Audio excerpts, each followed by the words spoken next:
Shijas autism എന്ന YouTube ചാനലിലേക്ക് എല്ലാവർക്കും സ്വാഗതം. ഇവിടെ നിന്ന് വന്നിരിക്കുന്നത് നിഹാലിന്റെ വാപ്പ ദുബായിൽ നിന്ന് വന്നാണ്. പിന്നെ നിഹാലിന്റെ ഉമ്മ, നിഹാലിന്റെ വാപ്പ.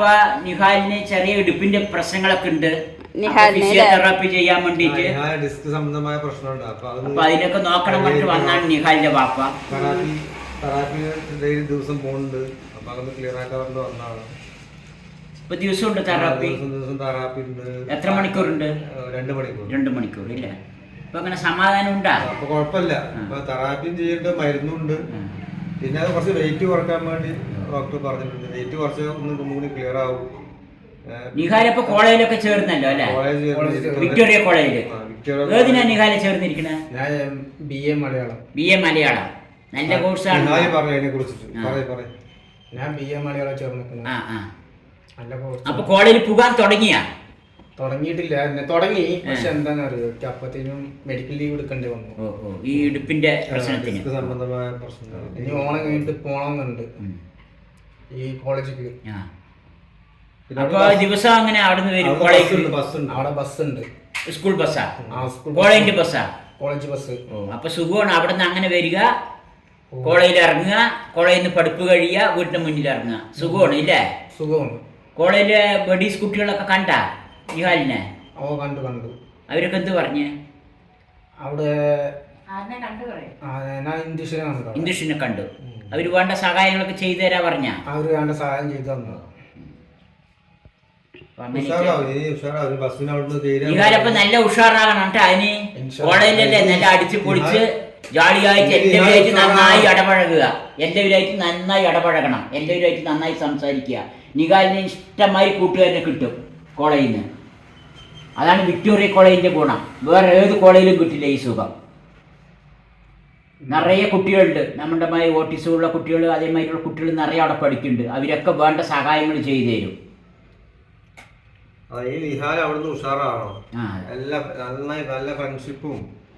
നിഹാലൊക്കെ ഉഷാറാവും. അപ്പൊ നിഹാലിന്റെ വാപ്പൊക്കെ എത്രയുണ്ട് ലീവ്? 2 മാസം. നിങ്ങൾ എന്ത് ചെയ്യണം ദുബായില്? ഷാർജയില് ഇന്റീരിയർ വർക്ക്.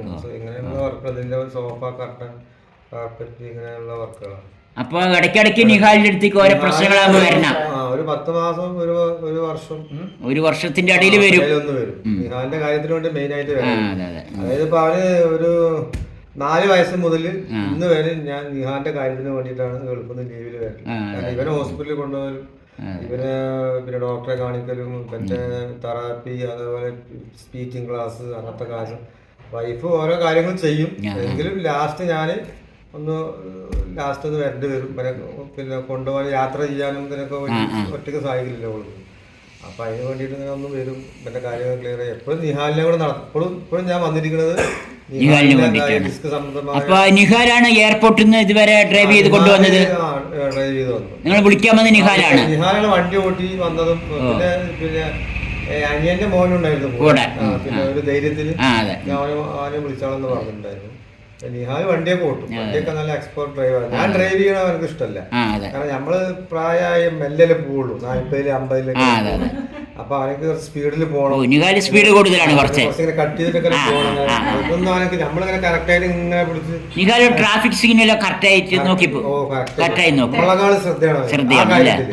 ചില കാര്യങ്ങൾ പിന്നെ പഠിച്ചു കഴിഞ്ഞാല് നമ്മളെക്കാളും അവർക്ക് അതിൽ കൃത്യനിഷ്ഠത, ശ്രദ്ധയും, നല്ലൊരു ക്ലാസ് അവർക്ക് നല്ല ശ്രദ്ധിച്ച് പഠിച്ച് കാര്യങ്ങള് അത്ര ക്ലിയർ ആയിട്ട് ലൈസൻസ് കിട്ടിയിരിക്കുന്നു. അത്രയും പഠിച്ച് എക്സാം എല്ലാം ക്ലിയർ ആയി എഴുതി നല്ല. എന്തായാലും നിഹാല് ഒരു കൈത്തൊഴിൽ പഠിച്ചല്ലോ, അതന്നെ ഒരു വലിയ കാര്യമാണ്. ഡ്രൈവർ എന്ന് പറഞ്ഞ ഒരു പണി കയ്യിലുണ്ടെങ്കിൽ എവിടെ പോയാലും ബുദ്ധിമുട്ടണ്ട. എവിടെ പോയാലും അതുകൊണ്ട് ജീവിക്കാൻ പറ്റും, ആ തൊഴിലും കൊണ്ട്. അതാണ് ആ തൊഴിലിന്റെ ഗുണം. അതെ, ഡ്രൈവ് ചെയ്യും. പിന്നെ മാത്രല്ല, ഇനിയിപ്പോ അവനൊരു ആഗ്രഹം എന്ന് വെച്ചാൽ വലിയ വലിയ വണ്ടികളൊക്കെ ഓടണം. വലിയ വലിയ ലോറി, ബസ്, ഹെവി ലൈസൻസ് എടുക്കണം. അങ്ങനെ അതിനൊക്കെ ഉള്ള ഒരു തയ്യാറെടുപ്പിലാണ്. ഇനിയിപ്പോ നിഹാല് ഒരു 3 വർഷം കഴിയണല്ലേ ഹെവി ഒക്കെ എടുക്കണമെങ്കിൽ? അത് കിട്ടിയിട്ട്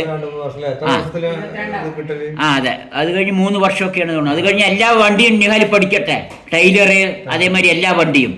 അപ്പൊ വലിയ ലോറികളെ കോട്ട ടൈലർ വണ്ടി, നല്ല ശമ്പളമൊക്കെ കിട്ടും. ലോറി, പിന്നെ ബസ്, ട്രക്ക് അങ്ങനെ വലിയ ട്രക്ക് വണ്ടികളൊക്കെ ഉണ്ടായില്ലേ നമ്മള് എല്ലാം പഠിച്ചോ നിഹാലെ? ജോലി ചെയ്തോ ചെയ്യില്ലേ, എല്ലാ പണിയും പഠിച്ചിരിക്കണം. അങ്ങനെ മാതൃകയാകണം.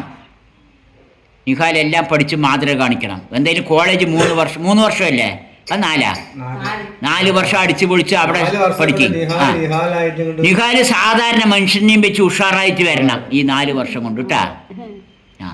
ഇപ്പൊ അവനക്ക് ആരും ഇല്ലാന്നുള്ള വിഷമങ്ങളൊക്കെ ഇനി കോളേജിൽ പോയ പിന്നെ ആരും ഇല്ല എന്നുള്ളത്, നമ്മളെയൊക്കെ മറക്കുമെന്നാണ് ഇപ്പൊ പേടി നിഹാല്.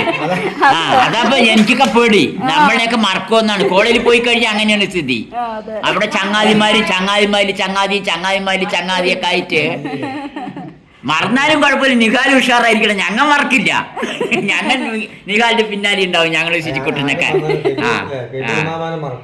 ഞങ്ങളെന്തായാലും നിഹാലിന്റെ പിന്നാലെ എപ്പോഴും ഉണ്ടാവും, പിന്തുടർന്നുണ്ടാവും. ഇപ്പൊ നിഹാലിന്റെ വാപ്പയാണ് നിഹാലിന്റെ ഉമ്മ. നിഹാൽ അതാ ബാക്കിലിരിക്കുന്നുണ്ട്. ഓട്ടിസം അവസ്ഥയിൽ നിന്ന് ഒരുപാട് കഷ്ടപ്പെട്ട് നിഹാലിനെ ഒരുപാട് മാറ്റിയെടുത്ത രക്ഷിതാക്കളാണ് ഇവര്. വാപ്പ ദുബായിലാണ്, ഇടയ്ക്കിടയ്ക്ക് വരും. നിഹാലിന് വേണ്ടിയിട്ട് വർഷത്തിൽ തന്നെ പല പ്രാവശ്യം വന്നിട്ടുണ്ട്. അതേപോലെ ഉമ്മ ഇവിടെ ഇരുന്ന് ഒരുപാട് കഷ്ടപ്പെട്ടിട്ടാണ് അവൻ ഈ നിലയ്ക്ക് എത്തിച്ചിരിക്കുന്നത്. അങ്ങനെ ഓട്ടിസം കുട്ടികൾക്ക് മാതൃകയാക്കാവുന്ന ഒരു രക്ഷിതാക്കളാണ് ഇവർ. അവർ നിഹാലിന് വളരെയധികം കഷ്ടപ്പെട്ട് നല്ലൊരു നില വരെ ഇവിടെ എത്തിച്ചിട്ടുണ്ട്. എല്ലാ ഓട്ടിസം കുട്ടികൾക്കും പിന്നെ പിന്തുടരാ. ഇവരൊരു മാതൃകയാണ്. ഇവർ നല്ലൊരു പിൻപറ്റണം. എല്ലാ സപ്പോർട്ടും ഇവർക്ക് ചെയ്തു കൊടുക്കണം എല്ലാവരും. നമ്മുടെ പ്രേക്ഷകർ പലരും നിഹാലിൻ്റെ കാര്യങ്ങളൊക്കെ ഡീറ്റെയിൽസ് ആയിട്ട് കൂടുതൽ അറിയണമെന്ന് താല്പര്യപ്പെടുന്നുണ്ട്. പലരും ചോദിച്ചിട്ടുണ്ട് കമൻറ്റിലൂടെ. അപ്പോൾ നിഹാലിൻ്റെ വാപ്പയും ഉമ്മയും നിഹാൽ എല്ലാവരും ഉണ്ട്. അപ്പോൾ അവരുടെ കാര്യങ്ങളൊക്കെ ചോദിച്ച് മനസ്സിലാക്കാം നമുക്ക്. അപ്പോൾ നിങ്ങൾ ആദ്യം നിഹാലിനെ ഇങ്ങനെയാണ് സംസാരിക്കാനൊക്കെ ചില പ്രശ്നങ്ങളുടെ ഒന്ന് മനസ്സിലാക്കിയിട്ട് നിങ്ങൾ ബാംഗ്ലൂർ പോയല്ലോ. ബാംഗ്ലൂർ നിങ്ങൾ ഏത് ഹോസ്പിറ്റലിലാണ് പോയത്? ന്യൂഹാൻസിലാണ് പോയത്. ന്യൂഹാൻസ്. അവിടെ പോയിട്ട് നമ്മൾ കേരളത്തിൽ നിന്ന് പറഞ്ഞ പോലെ തന്നെ പറഞ്ഞത്. വലിയ കുഴപ്പമൊന്നുമില്ല, IQ ലെവലൊക്കെ കറക്റ്റാണ്. അപ്പം അവൻ സംസാരിക്കും, കുഴപ്പമൊന്നുമില്ല. നമുക്ക് കറക്റ്റായിട്ടൊരു ആൻസർ ഒന്നും പറഞ്ഞില്ല. അപ്പം നമ്മളവിടുന്ന് മെല്ലെ വലിഞ്ഞു. കൂടുതൽ നമ്മളവിടെ നിന്നില്ല. പിന്നെ അത് കഴിഞ്ഞിട്ട് ഞാൻ ഒരു 2 മാസമൊക്കെ അങ്ങനെ പോയി. പിന്നെ അത് കഴിഞ്ഞിട്ട് ഞാനിവിടെ ചിൽഡ്രൻ സ്പെഷ്യലിസ്റ്റ് ഉണ്ട് എൻ്റെ വേണുഗോപാൽ, നമ്മുടെ മേപ്പറമ്പ് തന്നെ ഉള്ളതാണ്. അപ്പം അവരോട് ഞാൻ ഇവൻ്റെ എല്ലാ കാര്യങ്ങളും ഡോക്ടർക്ക് അറിയും. അപ്പോൾ ഡോക്ടർ എന്നോട് പറഞ്ഞത്, ഡോക്ടർ ഇങ്ങനെ പഠിച്ചിറങ്ങിയ സ്കൂളാണ്, ഹോസ്പിറ്റലാണ് കസ്തൂർബ ഹോസ്പിറ്റൽ. അതായത് മംഗലാപുരത്താണ്. മംഗലാപുരത്ത് ട്രെയിൻ ഇറങ്ങിയാൽ ഉടുപ്പി ബസ്, ഉടുപ്പിയിൽ നിന്ന് പിന്നെ മണിപ്പാൽ ഹോസ്പിറ്റൽ പറഞ്ഞാലും അറിയും. അങ്ങനെ കസ്തൂർബ മെഡിക്കൽ കോളേജ് അതാണ് ലാസ്റ്റ് സ്റ്റോപ്പ്. അപ്പൊ അവിടെ പോയപ്പോഴാണ് നമ്മള് 2-3-4 ദിവസം 4-5 ദിവസമൊക്കെ ഇവനെ ആദ്യം കൊണ്ടുപോയതും നമ്മളിങ്ങനെ മാനസികാരോഗ്യ സെല്ലിലൊക്കെ ഇട്ടായിരുന്നു ഇവന്റെ കാര്യങ്ങളൊക്കെ പറഞ്ഞു. ഫസ്റ്റ് ഇവന് IQ ടെസ്റ്റ്, സാധാരണ കുട്ടികളുടെ ആ പ്രായത്തിലുള്ള കുട്ടികളുടെ IQ ടെസ്റ്റ് ചെയ്യാൻ വേണ്ടിയിട്ട്, പിന്നെ ബുദ്ധി വളർച്ച മറ്റുള്ള കാര്യങ്ങളെല്ലാം ടെസ്റ്റ് ചെയ്യാൻ വേണ്ടിയിട്ട് ആ ഒരു ഭാഗത്ത് ഡോക്ടർമാർ നോക്കണ ഭാഗത്ത് ഒരു ദിവസത്തോളം അവിടെ ഇട്ടു. അവിടെ നോക്കി, അവിടെ അഡ്മിറ്റായി നോക്കി. പിന്നെ അവിടുന്ന് റെഫർ ചെയ്ത് മറ്റേ പിന്നെ മെൻ്റൽ സെക്ഷനിലേക്ക്, മാനസിക സെക്ഷനിലേക്ക്. അവിടെ 4 ദിവസം പിന്നെ അതിൻ്റെ ഉള്ളിലായിരുന്നു. മെൻ്റലി പ്രശ്നം, അതിനുള്ള മരുന്ന് കൊടുത്തിട്ട്. അത് 4 വയസ്സിൽ ഇപ്പം സംസാരിക്കൊന്നുമില്ല. ആ സമയത്ത് ഇപ്പം സംസാരിക്കില്ല. അപ്പോൾ ആ സെക്ഷന് 4 ദിവസം ഇട്ടു. അപ്പോൾ 4 ദിവസം അങ്ങനെ 6 ദിവസത്തോളമായപ്പോൾ പിന്നെ എൻ്റെ അളിയനുണ്ടായിരുന്നു. അളിയൻ പറഞ്ഞു, ഇങ്ങനെ പോയിട്ട് കാര്യമില്ല, കുട്ടിക്ക് എന്താണെന്ന് ഇപ്പോഴും നമുക്ക് ഒരു പിടുത്തം കിട്ടിയിട്ടില്ല. അപ്പോൾ നമുക്ക് ഡോക്ടറേറ്റ്, അന്ന് ഈ ശശി തരൂരിൻ്റെ ഒരു പെങ്ങളായിരുന്നു, ഹേമ തരൂർ എന്ന് പറയും ഡോക്ടർ. അപ്പോൾ ആ ഡോക്ടർ പറഞ്ഞു, ഞാൻ റെഡിയാക്കാം, കുഴപ്പമില്ല. അപ്പം എനിക്ക് ഈ മെൻ്റൽ ഇതിനുള്ള മരുന്ന് കൊടുത്തിട്ട് അങ്ങനെ സെല്ലിൽ നിറയെ ആൾക്കാരുണ്ടായിരുന്നു ഉള്ളിൽ. അപ്പോൾ അതിന് ഞങ്ങൾ പിന്നെ ഡോക്ടറെ മാറ്റി തരണമെന്ന് ഞങ്ങൾ പറഞ്ഞപ്പോൾ, റിക്വസ്റ്റ് ചെയ്തപ്പോൾ അതിന് അങ്ങനെ മാറ്റിയിട്ടാണ് ഈ ഓട്ടിസം സെക്ഷനിലേക്ക് മാറി. അവിടെ ഒരു മലയാളി ഡോക്ടറായിരുന്നു. ആ മലയാളി ഡോക്ടറെ പോയി കണ്ടപ്പോൾ ഇവൻ്റെ കാര്യങ്ങളൊക്കെ, ഈ ഓട്ടിസം സംബന്ധമായ കുട്ടികളുടെ കാര്യങ്ങളൊക്കെ ടെസ്റ്റ് ചെയ്തപ്പോൾ ഒന്നും പെർഫെക്റ്റ് അല്ല. ഇവനെ ഈ ഓരോ സാധനങ്ങളൊക്കെ വെച്ചിട്ട് കുട്ടികളുടെ ബുദ്ധി ടെസ്റ്റ് ചെയ്യും. ടെസ്റ്റിങ്ങും കാര്യങ്ങളൊക്കെ ഇവന് ഹൈപ്പർ ആക്ടിവിറ്റിയാണ്. ഇവങ്ങനെ ഒരു ഒതുങ്ങിയിരിക്കൂല ഇവന് നമ്മൾ പിടിച്ച് ഇരുത്തലാണ്. അവിടുന്നാണ് ഇങ്ങനെ പിന്നെ ഓട്ടിസം ആണെന്ന് സ്ഥിരീകരിച്ചത്. ഓട്ടിസം എന്ന് പറഞ്ഞു കഴിഞ്ഞാൽ കൂടുതൽ ഓവറല്ല. പക്ഷെ നമ്മളോട് ഡോക്ടർ എന്താ പറഞ്ഞത്, അതിന് എനിക്ക് മരുന്നൊന്നുമില്ല. നിങ്ങളുടെ കൂടെ സാധാരണ ഒരു കുട്ടീനോട് എങ്ങനെയാണോ നിങ്ങൾ അത് അവനോട് ഒരു കുട്ടീനോട് എങ്ങനെ നമ്മൾ കെയർ ചെയ്യുക, അതേപോലെ ഇവനോട് എല്ലാ കാര്യങ്ങളും നമ്മൾ അവനെ പഠിപ്പിച്ച് ട്രെയിനിങ്ങിലൂടെ ഇവനെ നിങ്ങൾക്ക് മാറ്റിയെടുക്കാനേ രക്ഷയുള്ളൂ. പിന്നെ സാധാരണ മറ്റേ സ്പെഷ്യൽ സ്കൂളുണ്ട്, കഥ കുട്ടികളെ ചേർത്തുന്ന സ്കൂൾ, ആ സ്കൂളിൽ ഇവനെ ചേർത്തരുത്. ഇവന് മറ്റുള്ള കുട്ടികൾ എന്താ കാട്ടുന്നത് അത് ഇവൻ കാണിക്കും. അതേപോലെ ഇപ്പോൾ സംസാരിക്കാൻ വാക്കുകൾ പറയാൻ, ആ വാക്ക് പറയാൻ ശ്രമിക്കലുണ്ട്. എന്നൊക്കെ പറഞ്ഞ് ശ്രമിക്കലുണ്ട്. അതേപോലെ അനുകരണ ശേഷി കൂടുതൽ. അതായത് കുട്ടികൾ എന്താ കാട്ടുന്നത് അതേപോലെ അവിടുന്ന് കണ്ടാണ്. പിന്നെ കൂടുതൽ വൈഫിനാണ് പിന്നെ കാര്യങ്ങൾ അറിയാം. പക്ഷെ അറ്റൻറോൾ 10 നമ്മള് ആഴ്ചയിൽ ഒരു ദിവസമൊക്കെ, കാരണം ഇവർക്ക് ഹൈ ഹൈപ്പർ ആക്ടിവിറ്റി ആണ്. അപ്പൊ നമുക്ക് താങ്ങാൻ പറ്റില്ല എന്ന് തോന്നുമ്പോ ഇടയ്ക്ക് ഞാൻ കൊടുക്കും. ഇടയ്ക്കേ കൊടുക്കുള്ളൂ ഞാൻ.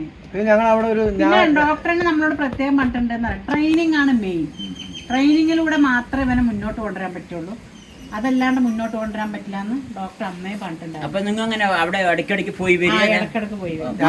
അന്ന് ഞങ്ങൾ ഫസ്റ്റ് പോയിട്ട് ഞാൻ അവിടെ ഒരു 15 ദിവസം 15 ദിവസം അവിടെ നിന്നു. പക്ഷെ ഈ നിൽക്കുമ്പോ ഇവനിക്കല്ല ചികിത്സ കൂടുതൽ, അല്ല നമുക്ക് പരിശീലനം തരലും.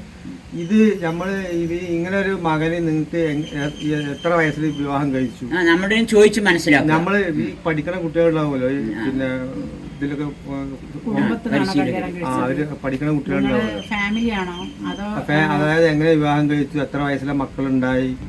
മെഡിക്കൽ കോളേജിൽ പഠിക്കുന്ന ഒരുപാട് പിള്ളേരുണ്ടാവുമല്ലോ, അവര് ട്രെയിനിങ് നമ്മൾക്ക് പിന്നെ എങ്ങനെ പിന്നെ എത്ര വയസ്സിൽ മകനുണ്ടായി, ഇപ്പൊ ഗർഭിണിയായ ഇരിക്കുന്ന സമയത്ത് എന്തെങ്കിലും ബുദ്ധിമുട്ടുണ്ടായിരുന്നു, അങ്ങനെ ഒരുപാട് ചാർട്ട് തയ്യാറാക്കുക. അങ്ങനെ ഇവനെ എങ്ങനെ ആയി, എന്താണ് കാരണം, എങ്ങനെ പിന്നെ പ്രസവിച്ച സമയത്തിന് പ്രശ്നം ഉണ്ടായിരുന്നോ, പ്രസവിച്ച സമയത്ത് ഇവന് ശബ്ദം ഉണ്ടാക്കിയിരുന്നോ, കരഞ്ഞിരുന്നോ, കരയൊക്കെ ചെയ്തു. കരയാൻ മിടുക്കനാണ്. കാരണം ഏറ്റവും കൂടുതൽ അവന് കരഞ്ഞിട്ട് അവന്റെ ജീവിതത്തിൽ ഫുള്ള് കരച്ചിലാണ്. അങ്ങനെയൊക്കെയാണ് ഇവനെ നമ്മൾ പിന്നെ അങ്ങനെ നമുക്ക് മനസ്സിലായി, ഇവനെ ഡെവലപ്പ് ചെയ്ത് കൊണ്ട് ഞങ്ങളുടെ ഒരു ഉത്തരവാദിത്തമാണെന്ന് ഞങ്ങൾക്ക് മനസ്സിലായി. പിന്നെ അതിലൂടെ അന്ന് മുതൽ തുടങ്ങിയതാണ് ഈ 20 വയസ്സ് വരെ ഇവനിക്ക് വേണ്ടിയിട്ടാണ്. ഉമ്മ എന്നൊക്കെ വിളിക്കാൻ തുടങ്ങിയ എത്ര വയസ്സിലാണ്? 5 വയസ്സിൽ. അതിന് പിന്നെയാണ് സ്പീച്ച് തെറാപ്പി തുടങ്ങിയത്. 5 വയസ്സിൽ ഉമ്മ വിളിച്ചു. അതിനുശേഷം നമുക്ക് സ്പീച്ച് തെറാപ്പി തരേണ്ട രീതി നമുക്ക് ഹോസ്പിറ്റലിൽ തന്നെ നമുക്ക് ഏകദേശം ഒരു ട്രെയിനിങ് തന്നിട്ടുണ്ടായിരുന്നു. പിന്നെ അവരെനിക്ക് ഇവന്റെ റിപ്പോർട്ടുകളൊക്കെ വെച്ചിട്ട്, ഇവൻ എന്താണെന്നുള്ള റിപ്പോർട്ടൊക്കെ വെച്ചിട്ട് ഒരു കത്ത് അയച്ചിട്ടുണ്ടായിരുന്നു. ഇവന്റെ പ്രശ്നങ്ങൾ എന്നതാണെന്നൊക്കെ പറഞ്ഞിട്ട് ഒരു കത്ത് അയച്ചിട്ടുണ്ട്. അപ്പൊ അത് വായിച്ചപ്പോൾ എനിക്ക് മനസ്സിലായി ഇവൻ എങ്ങനെ മുന്നോട്ട് കൊണ്ടുപോകണ്ടേ. അപ്പൊ അതൊരു വിശദമായിട്ടൊരു കത്ത് തന്നെ ആയിരുന്നു. അപ്പൊ ഇവനെങ്ങനെ മുന്നോട്ട് കൊണ്ടുപോകേണ്ടിയിരിക്കേണ്ടതൊക്കെ ആ കത്തിന് വിശദമായിട്ടുണ്ടായിരുന്നു. അപ്പൊ അന്ന് മുതൽ തന്നെ ഞാൻ ട്രെയിനിങ്, കാരണം നമ്മളെ ഇതിന് മുന്നോട്ട് കൊണ്ടുവരാൻ പറ്റുള്ളൂ, അല്ലാണ്ട് പ്രത്യേകിച്ചൊരു ഇതില്ലാന്ന് എനിക്ക് മനസ്സിലായി. കാരണം ഒരു 10-16 വർഷം മുമ്പാണ്. അപ്പം അന്ന് മുതലേ ഞാൻ എന്താ പറയുക, ഇവനെ നമുക്ക് ആദ്യമൊക്കെ നല്ല വിഷമം ഉണ്ടായിരുന്നു, സങ്കടമായിരുന്നു, കരച്ചിലായിരുന്നു. പിന്നെ നമ്മൾ അതിനോട് സെറ്റായി, കാരണം നമുക്കിത് മുന്നോട്ട് കൊണ്ടുപോകാൻ പറ്റുള്ളൂ എന്ന് മനസ്സിലായി. നാവിന് ചെറുതായിട്ട് കട്ടി ഉണ്ടായിരുന്നു, സാധാരണ കുട്ടികളെ വെച്ചിട്ട് കുറച്ച് കട്ടി കൂടുതലായിരുന്നു. അതുകൊണ്ട് തന്നെ എനിക്ക് ഇങ്ങനെയുള്ള കുട്ടികൾക്ക് സ്വതവേ ഞാൻ കണ്ടിരുന്ന ഒരു പ്രശ്നം, ഞാൻ ഒരുപാട് 2-3-4 കുട്ടികളൊക്കെ കണ്ടിട്ടുണ്ട്. അപ്പൊ അവർക്കൊക്കെ പ്രശ്നം ഈ നാവിന്റെ കട്ടിയാണ്. അതേപോലെ ഒരു കട്ടി നിഹാലിനും ഉണ്ടായിരുന്നു. പിന്നെ നമ്മള് തുടക്കകാലത്ത് നമ്മൾ കുറെ ആയുർവേദത്തിലൊക്കെ കാണിക്കും. അപ്പൊ അവര് പറയും വയമ്പും തേനും തേക്കാൻ പറയും ദിവസം, അങ്ങനെ നോക്കിയിട്ടുണ്ട്. പിന്നെ നമ്മള് നന്ദകുമാറിന്റെ ഹോമിയോ മരുന്ന് കുറച്ച് കൊടുത്തിട്ടുണ്ട് അല്ലേ, ഇവിടെ അവലോക്കോട് നന്ദകുമാറിന്റെ ഹോമിയോ മരുന്ന് കുറച്ച് കൊടുത്തിട്ടുണ്ട്. 2 വർഷത്തോളം കൊടുത്തിട്ടുണ്ട്. അത് ഞങ്ങൾക്ക് കുറെ ആ ഹോമിയോ മരുന്ന് ഗുണം ചെയ്തിട്ടുണ്ട് സംസാരിക്കാൻ. പിന്നെ മെയിൻ തെറാപ്പിയാണ്. തെറാപ്പി ഐസ് എപ്പോഴും ഊർജാൻ കൊടുക്കും. അങ്ങനെ ഞാൻ അലർജി വന്നു, കാരണം എക്സസൈസിനാണ് കൊടുക്കണത്. പക്ഷെ അവനക്കത് തൊണ്ടക്കൊക്കെ കട്ടി കൂടുതൽ സംസാരിക്കാൻ പറയാൻ കിട്ടുക. അങ്ങനെയുള്ള ഒരു ഇതായിരുന്നു. പിന്നെ അപ്പൊ അതുപോലെ നമ്മള് പൈസ ഒക്കെ നല്ല തെറാപ്പിയാണ്. ഐസ് തെറാപ്പിയാണ്, ഐസ് തെറാപ്പിയാണ്, ജാമ് തേക്കുക, ജാമ് തേന് തേച്ച് കൊടുക്കുക, തേന് തേച്ച് കൊടുത്തിട്ട് ഇങ്ങനെ തേന് നാക്കുകൊണ്ട് ഇങ്ങനെ നാക്ക് പുറത്തിട്ടിട്ട് എക്സസൈസ് എടുപ്പിക്കുക. എക്സസൈസ്. പിന്നെ ഈ വിളക്ക് കത്തിച്ച് വെച്ചിട്ട് മെഴുകുതിരി കത്തിച്ച് ഇങ്ങനെ ഊതിക്കുക ഒരു 19 പ്രാവശ്യം ഡെയിലി. അങ്ങനെ പിന്നെ നിഹാല് സ്മെല്ല് മണങ്ങളൊക്കെ നോക്കാറുണ്ടോ? എല്ലാം മണത്ത് നോക്കുക, എനിക്ക് എല്ലാം മണക്കണം. അപ്പൊ ഈ മണം എങ്ങനെ മാറ്റിയത് നിങ്ങള്? അത് ഞങ്ങൾ എങ്ങനെ മാറ്റിന്ന് വെച്ചാല് വേപ്പിന്റെ ഇല, എനിക്ക് എന്റെ ഓർമ്മ ശരിയാണെങ്കിൽ ഞാൻ എപ്പോഴും എന്റെ മുടിയെ വന്ന് മണക്കാധികം. എന്റെ മുടി മണക്കും. മോള് ചെറുതാണ് അന്ന്, അപ്പൊ മോളിന്റെ മണക്കുക. ഇപ്പൊ വന്നാലും മുടി പിടിച്ചിങ്ങനെ പിടിച്ച് മണക്കായിരുന്നു. അപ്പൊ ഞാൻ വേപ്പിന്റെ ഇല അരച്ചിട്ട് തലയിൽ തേക്കുണ്ട്. തലയിൽ തേച്ചിട്ട് ഞാൻ അവിടെ ഇരിക്കും. അപ്പൊ നിഹാലിന് ആ വേപ്പിന്റെ മണം ഭയങ്കര ദേഷ്യമാണ്. വേപ്പിന്റെ മണം ആർക്കും പെട്ടെന്ന് ഇഷ്ടപ്പെടില്ലല്ലോ. അങ്ങനെ ഒരു 3-4 ദിവസം അടുപ്പിച്ച് അങ്ങനെ വേപ്പിന്റെ ഇല തേച്ചിട്ടുണ്ട്. അപ്പൊ അതില് പിന്നെ വേപ്പിന്റെ തൈലം, അങ്ങനെ ആ ശീലം അവൻ മറന്നു. പിന്നെ അവൻ ആ മണക്കല് ഒരാഴ്ച 2 ആഴ്ച ഈ ഭക്ഷണങ്ങളൊക്കെ എന്തെങ്കിലും മണത്ത് നോക്കും? എല്ലാം മണത്ത് നോക്കും. എല്ലാം മണക്കും. അതൊക്കെ അങ്ങനെ നിന്നത്? അതൊക്കെ അത് ഞങ്ങൾ കളിയാക്കും എപ്പോഴും. അത് ഞങ്ങൾ പറഞ്ഞ അവനെ എപ്പോഴും ഞങ്ങൾ ഓരോന്ന് കളിയാക്കുക ചെയ്യും. കളിയാക്കുന്നതോട് ഒഴിവായി. അപ്പൊ അഭിമാനത്തിന് കുറച്ച് മോശമാണ്. ഞാൻ അങ്ങനെ ചെയ്തു. വലുതായപ്പോഴാണ് കുറച്ച് വലുതായപ്പോ ബുദ്ധി ഒരു ഇങ്ങനെ 7 വയസ്സൊക്കെ മണത്തായിരുന്നു ഭക്ഷണ സാധനങ്ങൾ. ആദ്യമൊക്കെ മണക്കും. ചെറുപ്പത്തിൽ നമുക്ക് പറഞ്ഞാൽ മനസ്സിലായില്ലല്ലോ. അപ്പൊ കുറച്ച് ബുദ്ധിയൊക്കെ തുടങ്ങുമ്പോ അയ്യേ ഇങ്ങനെ ചെയ്യാൻ പാടില്ല, ആരും മണക്കൂല എന്നൊക്കെ പറഞ്ഞ് നിഹാല് ശരിയല്ല എന്നൊക്കെ പറഞ്ഞ നമ്മൾ ഓരോന്ന് അങ്ങനെ കളിയാക്കുമ്പോ അവനക്ക് ഒരു പിന്നെ പിന്നെ അങ്ങനെ അതൊക്കെ ഒരു 7 വയസ്സൊക്കെ കഴിഞ്ഞിട്ടാട്ടോ മാറിയിട്ടുള്ളൂ മണക്കണ ശീലമൊക്കെ. അതിന്റെ മുമ്പൊക്കെ മണക്കും. പിന്നെ നിങ്ങൾ വാക്കുമേൻ ഉപയോഗിച്ചിട്ട് സംസാരത്തിന് അതാണ് എനിക്ക് ഏറ്റവും കൂടുതൽ ഗുണം ചെയ്തത്. ഈ മൈക്ക് അത് വാക്മേന് ഞാൻ ഇവന് ഉറങ്ങിക്കഴിഞ്ഞാ കാസറ്റ് ഇട്ടിട്ട് എന്റെ ശബ്ദം റെക്കോർഡ് ചെയ്യും. ത പ റ ല എന്നൊക്കെ പറഞ്ഞിട്ടുള്ള ശബ്ദങ്ങൾ റെക്കോർഡ് ചെയ്യും. പിന്നെ തക്കാളി, പച്ചമുളക്, ഉള്ളി, അങ്ങനത്തെ ഒക്കെ ശബ്ദങ്ങൾ റെക്കോർഡ് ചെയ്യും. എന്നിട്ട് ഞാന് നിഹാലിന് എപ്പോഴും ശ്രദ്ധ ഒരു 9 മണിക്ക് ശേഷമാണ്, രാത്രി 9 മണിക്ക് ശേഷം. അതിന്റെ മുമ്പ് നിഹാൽ ഫുൾ ഓട്ടായിരിക്കും, അങ്ങോട്ടോടും ഇങ്ങോട്ടോടും. ആ ഹൈപ്പറാണ്, ആറിന്റെ കൈ കിട്ടി അത് ഉന്തും എടുക്കും, അങ്ങനെയൊക്കെയാണ്.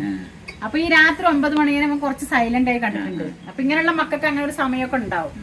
അപ്പൊ ഞാൻ ആ സമയത്ത് ഇവനെ മുതലെടുക്കും. അപ്പൊ ആ സമയത്ത് ഇവനെ പിടിച്ചിട്ട് ഞാൻ വാക്മാന് ചെവിയിൽ വെക്കും. ചെവിയിൽ വെച്ച് കൊടുത്തിട്ട് ഞാൻ ഒരു ഞാനും എൻ്റെ ചെവിയിലും വെക്കും. എന്നിട്ട് വെച്ചിട്ട് അവനോട് ഉള്ളി, അപ്പൊ ഞാൻ ഉള്ളി കൊണ്ടുവന്ന് വെച്ചിട്ടുണ്ട്. അങ്ങനെ ഓരോന്ന് കൊണ്ടുവന്ന് വെക്കും. കൊണ്ടുവന്ന് വെച്ചിട്ട് ഉള്ളി, തക്കാളി, അപ്പൊ അവൻ നല്ല സൗണ്ട് ആയിരിക്കും. ഇവർക്ക് എപ്പോഴും നല്ല സൗണ്ട്, ചെവിന്റെ ഉള്ളിൽ കുത്തിക്കേരും ഈ ഉള്ളി പറയുന്നത്.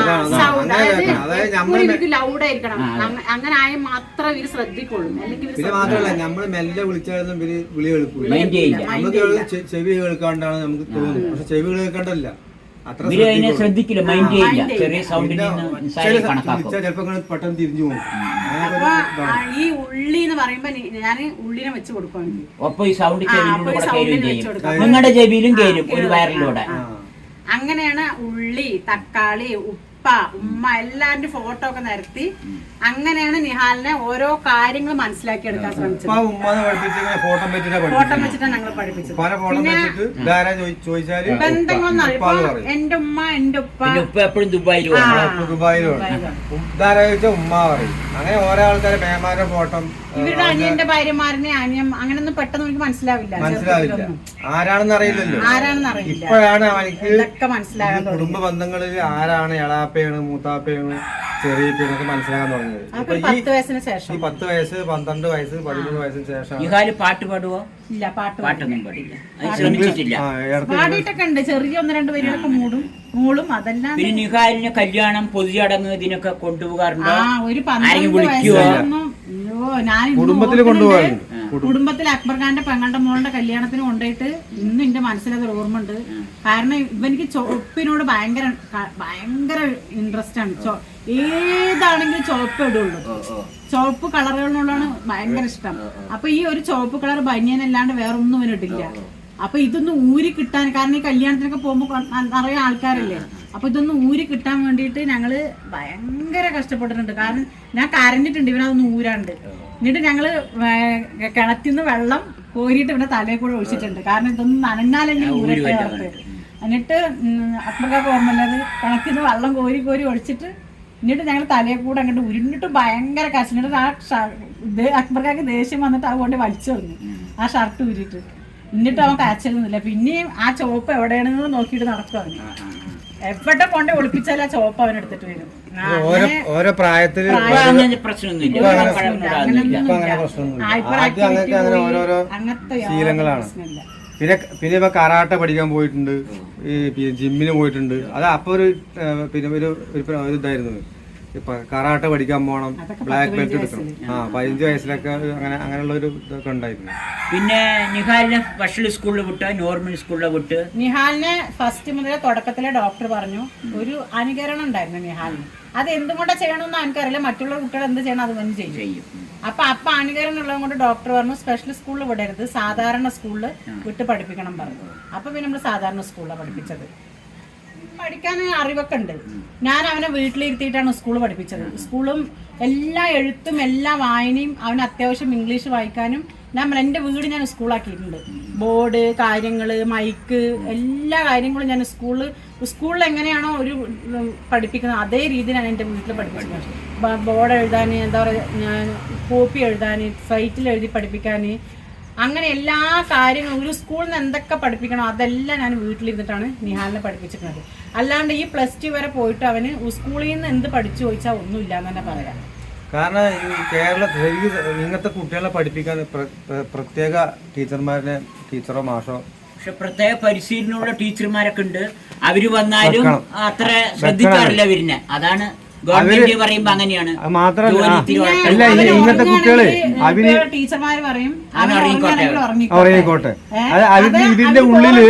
ഇതിന്റെ ഉള്ളില് ഒരു വികാരം ഉണ്ട്, അത് പഠിക്കണം എന്നുള്ളത് ചെയ്യുകയൊക്കെ ചെയ്യും. പക്ഷെ നമ്മള് ടീച്ചറും അത് നമ്മൾ ശ്രമിക്കണം. നമ്മളിപ്പോ ശ്രമിച്ചുകൊണ്ട് അവന് പേരെഴുതും, അഡ്രസ് എഴുതും, ഒപ്പിടും. എന്ത് സ്കൂളിൽ വിട്ടാലും രക്ഷിതാക്കള് ടീച്ചർ മാഷും ആകണം, എന്നാലേ പുരോഗതി ഉണ്ടാവുള്ളൂ. അത് സ്പെഷ്യലായിട്ട് സ്കൂളിൽ വിട്ടാലും ശരി, നോർമൽ സ്കൂളിൽ വിട്ടാലും ശരി, രക്ഷിതാക്കള് ടീച്ചർ മാഷായ മാത്രം ഇവർക്ക് ബുദ്ധിയുള്ളവരെ പഠിപ്പിക്കാൻ തന്നെ ബുദ്ധി കഴിവില്ലാത്തവരെ. അപ്പൊ അതിനൊരു ട്രെയിനിങ് പ്രത്യേകിച്ച് അവർക്ക് ഒന്നും കൂടുതൽ പഠിക്കാൻ. എനിക്ക് എന്റെ നിഹാലിന്റെ കാര്യത്തിൽ ഞാൻ പറയണെങ്കിൽ എനിക്ക് അഭിമാനമുള്ളൂ. കാരണം നിഹാലിനെ ഞാൻ ഒരു സ്കൂളിൽ നിന്ന് എന്തൊക്കെ പഠിപ്പിക്കാൻ പറ്റുന്നുണ്ടോ അതെല്ലാം ഞാൻ വീട്ടിൽ പഠിപ്പിച്ചിട്ടുണ്ട്. ഇന്ന് അവന് മലയാളം നന്നായിട്ട് വായിക്കും, ഇംഗ്ലീഷ് ആണെങ്കിൽ അത്യാവശ്യം ഞാൻ അവനക്ക് ജീവിക്കാനുള്ള ഭാഗങ്ങളൊക്കെ ഞാൻ കൈകാര്യം ചെയ്യാൻ പഠിപ്പിച്ചെടുത്തിട്ടുണ്ട്. നമ്മൾ കുറച്ച് ബുദ്ധിമുട്ടിയാലും ഒരു ടീച്ചർ എങ്ങനെ ബുദ്ധിമുട്ട് എടുക്കുന്നു അത്രത്തോളം ഞാൻ അവനെ ബുദ്ധിമുട്ടിട്ടാണെങ്കിലും എല്ലാ കാര്യങ്ങളും അവനക്ക് ഒപ്പിടാനും പഠിപ്പിച്ചിട്ടുണ്ട്. അത്യാവശ്യം എഴുതാനറിയാം, വായിക്കാനറിയാം, എവിടെ പോയാലും ബുദ്ധിമുട്ടാണ്ട് എങ്ങനെയെങ്കിലും കഴിഞ്ഞു പോകാനുള്ള ഞാൻ അവനെ പഠിപ്പിച്ചിട്ടുണ്ട്. പിന്നെ കൂടുതൽ പഠിപ്പിക്കാനുള്ള അറിവൊന്നും നമുക്കില്ല. പിന്നെ പരീക്ഷ എഴുതിയൊക്കെ എങ്ങനെയാണ്? സ്ക്രൈബിന് വെച്ചിട്ട് എഴുതിയത് +2 വരെ. കാരണം അങ്ങനെ കൂടുതൽ അങ്ങനെ പാരഗ്രാഫും ഒരു വലിയ സെന്റൻസ് ആയിട്ടുള്ള ഓർമ്മയൊന്നും എനിക്കില്ല. പഠിക്കാനുള്ള ബുദ്ധിയൊന്നും മൈൻഡൊന്നും എനിക്കില്ല. മറ്റുള്ള ഈ മൊബൈല് കാര്യങ്ങള് അങ്ങനത്തെ മെക്കാനിക്കലിനാണ് കൂടുതൽ ഇഷ്ടം. വണ്ടി ഓട്ടാൻ ഒരു വണ്ടിനെ കുറിച്ചിട്ട് അവനക്ക് ഇഷ്ടപ്പെട്ടതിന് അതിന്റെ എല്ലാ ഡീറ്റെയിൽസ് അവൻ പറയും. എല്ലാ കാര്യങ്ങളും, അതിന് എത്ര എഞ്ചിൻ കപ്പാസിറ്റി ഉണ്ട്, അത് എത്ര കിലോമീറ്റർ ഓടും, അതെങ്ങനെയാണ്, അതിനെന്തൊക്കെ കംപ്ലൈന്റ് വരും, അങ്ങനെയുള്ള എല്ലാ കാര്യങ്ങളും പറയും. പിന്നെ അതെങ്ങനെ ഡ്രൈവ് ചെയ്യണ്ടി അതൊക്കെ അവനറിയും. അങ്ങനത്തേലൊക്കെ ഭയങ്കര കഴിവാണ്. അപ്പൊ ഈ ഡ്രൈവ് ചെയ്യാനുള്ള കഴിവ് തന്നെ ഞാൻ കൂടുതൽ വളർത്തിയെടുത്തത്. കാരണം ഡ്രൈവിംഗ് നല്ല തൊഴിലാണ്. ഡ്രൈവിംഗ് ഒരു തൊഴിലുണ്ടെങ്കിൽ അവനിക്ക് കഞ്ഞിമുട്ടില്ല, അവൻ എവിടെ പോയാലും ജീവിക്കാം. നന്നായി കണ്ണ് നിഹാലിന് കൊടുത്തിരിക്കുന്നത് അതൊരു നല്ലൊരു ഇതാണ്. ഒരു ഡ്രൈവിംഗ് പണി എടുത്തവനിക്ക് എവിടെ പോയാലും ജീവിക്കാൻ പറ്റും. കണ്ണ് ചിമ്മിട്ട് വണ്ടി കൊടുത്താൽ അവരത് ഓടിക്കും. അതിന്റെ ട്രാഫിക് സിഗ്നൽ അറിയാം, എവിടെ പോകണം എന്നറിയാം, എന്തിനു പോകണം എന്നറിയാം, എല്ലാം അറിയാം. നിഹാലിന് ഇപ്പൊ കോളേജിൽ ചേർന്നത് ഏത് കോഴ്സിനാണ് ചേർന്നിരിക്കുന്നത്? അവനിക്കിപ്പോ BA മലയാളത്തിന് ഞാൻ ആദ്യം അവനെ ITIയിലാണ് ചേർത്തിയത്. അതായത് എനിക്കൊരു ഐഡിയ ഇല്ല എങ്ങനെ. ചിലർ പറയും എന്നോട് അവനൊരു തൊഴിലധിഷ്ഠിത കോഴ്സാണ് വേണ്ടത്, ചിലർ പറയും പിന്നെ എന്താണ് പറയാ അവനെ പഠിപ്പിച്ചിട്ട് വലിയ കാര്യമൊന്നുമില്ല, അങ്ങനെയൊക്കെ പറയും. പക്ഷെ ഇപ്പൊ നിഹാലിന്റെ അന്നൊരു വീഡിയോ ഞാൻ പോസ്റ്റ് ചെയ്തില്ലേ, അപ്പൊ ആ പോസ്റ്റ് ഞാൻ അത്രയും വിഷമിച്ചിട്ടാണ് ആ വീഡിയോ പോസ്റ്റ് ചെയ്തത്. അപ്പൊ പോസ്റ്റ് ചെയ്തതിന് ശേഷം ഇപ്പൊ കബീർക്ക് വീട്ടിൽ വന്നിട്ട് പറഞ്ഞു ഇവന് സോഷ്യൽ ഇന്ററാക്ഷൻ ഇല്ല, അപ്പൊ അത് നമ്മൾ ഉണ്ടാക്കിയെടുക്കണമെങ്കിൽ നമുക്ക് വിക്ടോറിയ കോളേജിൽ അതിനുള്ള സംവിധാനം ഉണ്ടെന്ന് പറഞ്ഞപ്പോ ഞാൻ അന്ന് തന്നെ അപേക്ഷിച്ചു യൂണിവേഴ്സിറ്റിയില്. നിങ്ങൾ ഇറങ്ങിയത് ഞാൻ അതിനാണ് അപേക്ഷിച്ചത്. അപ്പൊ തന്നെ അപേക്ഷിച്ച് നോക്കിയത് നമുക്ക് വിക്ടോറിയ കോളേജിൽ നിന്ന്. പിന്നെ വീഡിയോ ഒക്കെ കണ്ട് അവർക്കൊക്കെ അവരൊക്കെ കണ്ടപ്പോ അവര് പറഞ്ഞു ഇങ്ങനെ ഒരു ഒഴിവുണ്ട്, ബട്ട് പേപ്പറിൽ പരസ്യം അവർ കൊടുത്തിട്ടുണ്ടായിരുന്നു. അപ്പൊ മാഷ് പറഞ്ഞു ഇന്ന് വന്നോളൂ നമുക്ക് നോക്കാൻ പറഞ്ഞു. അങ്ങനെ പോയത് നമുക്ക് അവര് പിന്നെ നിഹാലിന്റെ വീഡിയോ കണ്ടപ്പോൾ അവർക്ക് ഇൻട്രസ്റ്റ് ആയി. അപ്പൊ BA മലയാളത്തിൽ അങ്ങനെ ചേർത്ത് വിട്ടു. പിന്നെ അത് കഴിഞ്ഞ് അവര് എന്താ പറയാ ഒരു ബഡിനെ കിട്ടി നിഹാലിനെ. പിന്നെ അവളെ എല്ലാ കാര്യവും ആ കുട്ടി നമുക്ക് വൃത്തിയായിട്ട് ചെയ്തു. നല്ലൊരു മോളാണ്. അപ്പൊ അതൊക്കെ അവള് ഇന്ദുഷ രാവിലെ തൊട്ട് പാവം വൈകുന്നേരം വരെ. ഇന്ദുഷ നല്ല കുട്ടിയാണ്. അങ്ങനെ ബഡീസ് ആയിട്ട് വർക്ക് ചെയ്യുന്ന എല്ലാ ഓട്ടിസം കുട്ടികൾക്ക് സഹായിയായിട്ട് നടക്കുന്ന നല്ല കുട്ടിയാണ് അവള്. അതേമാതിരി നിറയെ ബഡീസുകൾ അവിടെ ഉണ്ട്. ഓട്ടിസം കുട്ടികളിനെ ശുശ്രൂഷിക്കുക, അവന് വേണ്ട കാര്യങ്ങൾ ചെയ്തു കൊടുക്കാൻ വേണ്ടിയിട്ട് നിറയെ ബഡീസ് ഉണ്ട്. അത് വിക്ടോറിയ കോളേജിലാണ് മെയിനായിട്ട് കേരളത്തിൽ തന്നെ ഉള്ളത്. പലവിടെ ഉണ്ടെങ്കിലും ഇതുമാതിരിയുള്ള ഒരു ഗുണം വേറെ ഏത് കോളേജിലും ഇല്ല. അതാണ് ഞാൻ വിക്ടോറിയ കോളേജിൽ തന്നെ അവനെ ചേർത്തിയാൽ മതി പറഞ്ഞത്. നമ്മ കൈത്തൊഴിലൊക്കെ എപ്പോഴാണെങ്കിലും പഠിക്കാൻ പറ്റും. ഒരു സാമൂഹികമായ ഒരു ബന്ധം ഉണ്ടെങ്കിലാണ് ഏത് കൈത്തൊഴിൽ പഠിച്ചാലും എന്തുണ്ടെങ്കിലും ജീവിക്കാൻ പറ്റുള്ളൂ. നമുക്ക് ജീവിക്കാൻ പറ്റില്ല. ഐടിഎല്ലിന് ഒരു പ്ലംബർ പോസ്റ്റിലാണ്. കാരണം ഇവനെ വീട്ടിലിരുത്താൻ ശരിയാവില്ല എന്നൊരു ഇതിലാണ് ഞാൻ ചെയ്തത്. ഞാൻ ഇവനക്ക് ഇഷ്ടമുണ്ടായിട്ട് ചെയ്തോന്നല്ല. പിന്നെ ഷബീർക്ക് വന്ന് അതൊക്കെ പറഞ്ഞപ്പോൾ എനിക്കൊരു ഐഡിയ കിട്ടി. ഷബീർക്കാന്റെ സംസാരത്തിൽ തന്നെ ഇനി ഇവൻ എങ്ങനെ കൊണ്ടുപോകേണ്ടത് എനിക്ക് ചെറിയ ഐഡിയ ഒക്കെ വന്നു. അതിൽ തന്നെ ഞാൻ എന്താ പറയാ, എനിക്ക് ഭയങ്കര മനസ്സിനൊരു സമാധാനം തോന്നി. അപ്പൊ തന്നെ ഞാൻ അപേക്ഷിച്ചു. അവന്റെ ഒരു നല്ല ലെക്ക് പോലെ അവനക്ക് വിക്ടോറിയ അതിനൊക്കെ സാഹചര്യം ഒതുങ്ങി വന്നാണ്. ഇനി അവൻ സാധാരണ കുട്ടികളെയും വെച്ച് നല്ല ഉഷാറായിട്ട് വരും. പടച്ചവൻ ആ നിലയ്ക്ക് എത്തിക്കുക തന്നെ. അതിനാണ് ആ സാഹചര്യങ്ങളൊക്കെ ഒരുങ്ങി കിട്ടിയത്. എല്ലാത്തിനും ഓരോ സാഹചര്യങ്ങളാണല്ലോ. എല്ലാം കഴിഞ്ഞിട്ട് കിട്ടിയിട്ട് കാര്യമില്ല. അപ്പൊ കറക്റ്റായി കിട്ടിയത് കൊണ്ട് അവൻ നല്ല കുട്ടിയായിട്ട് നല്ല രീതിയിൽ നല്ല ഇമ്പ്രൂവ്മെന്റ് ആയിട്ട് വരുന്നു. നമുക്ക് നല്ല വിശ്വാസമുണ്ട്. നിങ്ങൾ കഷ്ടപ്പെട്ട അവൻ ഈ നിലയ്ക്കൊക്കെ എത്തിച്ചില്ലേ. കഷ്ടപ്പാടെന്നൊക്കെ പറഞ്ഞാൽ നിങ്ങൾ കേരളത്തിൽ തന്നെ ഓട്ടിസം കുട്ടികൾക്ക് ഒരു മാതൃകയുള്ള രക്ഷിതാക്കളാണ്. എന്താ പറഞ്ഞാൽ അവനെ ഡ്രൈവിംഗ് വരെ പഠിപ്പിച്ചു, എത്തിച്ചു. ഈ തലം വരെ നിങ്ങൾ എത്തിച്ചല്ലോ. ഇനി അവന് ഉയർന്ന തലങ്ങളിൽ എത്തിച്ച് അവനിക്കൊരു ജോലിയല്ല ശരിയായി കൊടുക്കാൻ നിങ്ങൾക്ക് കഴിയുന്ന നമുക്ക് നല്ല വിശ്വാസമുണ്ട്. അവൻ എല്ലാവർക്കും മാതൃകയാണ്. ഇത്ര ഓട്ടിസം കുട്ടികളുടെ രക്ഷിതാക്കൾക്കും കുട്ടികൾക്കും എല്ലാവർക്കും ഒരു മാതൃകയാണ് അവൻ. ആ മാതൃകയായിട്ട് തന്നെ അവൻ വരണം. അവനെ പിൻപറ്റിയിട്ട് ബാക്കിയുള്ളവര് മുന്നോട്ട് വരണം. നമ്മൾ ഇങ്ങനത്തെ മക്കളെ എങ്ങനെ പിന്നെ കൊണ്ടുവരുന്നുള്ള സമൂഹം അറിയണം. യൂട്യൂബ് തുടങ്ങിയെന്ന് എല്ലാവരും ചോദിക്കുന്നുണ്ട്. വേഗം തുടങ്ങണം പറഞ്ഞിട്ട് നിഹാല് വേഗം യൂട്യൂബ് തുടങ്ങണം എന്നുള്ളത് എല്ലാവരും ചോദിക്കുന്നുണ്ട്. നിങ്ങൾ അത് വേഗം തുടങ്ങി സപ്പോർട്ടൊക്കെ എല്ലാവരും ചെയ്യുന്നു. ആദ്യം തുടങ്ങി എല്ലാവരും ചോദിച്ചുകൊണ്ടേ ഇരിക്കുന്നുണ്ട്. ഞങ്ങൾ എന്തായാലും ഒരു 10 ദിവസത്തിനുള്ളിൽ ഞങ്ങൾ സ്റ്റാർട്ട് ചെയ്യാനുള്ള പരിപാടിയിലാണ്. പിന്നെ അതൊക്കെയാണ് നിഹാലിന്റെ ഒരു കഥകൾ. ചെറുപ്പത്തിലെ ഒരുപാട് പറയാനുണ്ട് പറയണമെങ്കിൽ. നിഹാലിന്റെ ശരിക്കും 1 വയസ്സ് മുതൽ 20 വയസ്സ് വരെ ഓരോ കാര്യങ്ങൾ പറയണമെങ്കിൽ. പിന്നെ നമ്മ വീഡിയോ ഒക്കെ ചെയ്തപ്പോ നിറയെ ആളുകളൊക്കെ വിളിക്കാറുണ്ട്. മാത്രല്ല അവനിപ്പോ ഹാപ്പിയാണ്. അതിന് ശേഷം ഒരു പ്രത്യേക കാര്യം പറയാനുണ്ട്. അതിന് മുമ്പ് ഈ കബീർക്ക് വന്നിട്ട് അവനെ കൂട്ടിക്കൊണ്ടതിന് മുമ്പ് നമ്മൾ അവന് ഉറങ്ങുന്നതിന് മുമ്പ് സിസിഡോൺ ടൺ കൊണ്ടൊരു മരുന്ന് കൊടുക്കാറുണ്ട്. കാരണം എനിക്ക് ഉറക്കം മാനസിക ടെൻഷനാണ്. ഇപ്പോൾ ആരുമില്ല പറഞ്ഞിട്ട് ഇവിടെ വന്നവൻ 2-3 ദിവസം വന്ന് നിന്നു. അതിൽ അവനക്ക് മനസ്സിൽ ഭയങ്കര സന്തോഷമായി. കാരണം അവനെ അന്വേഷിക്കാനും വിളിക്കാനും പിന്നെ നിങ്ങൾ എപ്പോഴും വിളിക്കലും അന്വേഷിക്കലൊക്കെ ഉണ്ടല്ലോ. അപ്പൊ അവൻ അതിന് ശേഷം സിസിഡോൺ ടൺ കഴിച്ചിട്ടില്ല. അതിന് വലിയ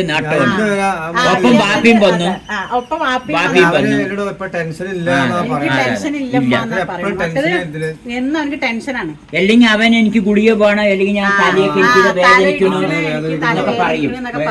അവനെ എടുത്ത് കഴിക്കും തലവേദനിക്കണെന്നൊക്കെ പറഞ്ഞിട്ട്. പക്ഷെ ഈ 10 ദിവസം 12 ദിവസമായിട്ട് അവൻ ഒരു മരുന്നും കഴിച്ചു. അവനിക്ക് മനസ്സമാധാനം കിട്ടിയപ്പോ, സന്തോഷം കിട്ടിയപ്പോ, അവന്റെ പിന്നിൽ നിറയെ ആളുകൾ ഉണ്ട് എന്ന് അറിഞ്ഞപ്പോ അവനിക്ക് ഗുളികന്റെ എല്ലാവരുടെ കാര്യം അങ്ങനെ തന്നെ.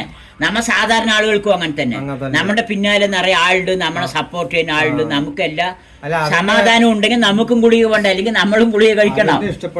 അങ്ങനെയാണ് സാധാരണ ആളുകളുടെ സ്ഥിതി. അത് തന്നെയാണ്.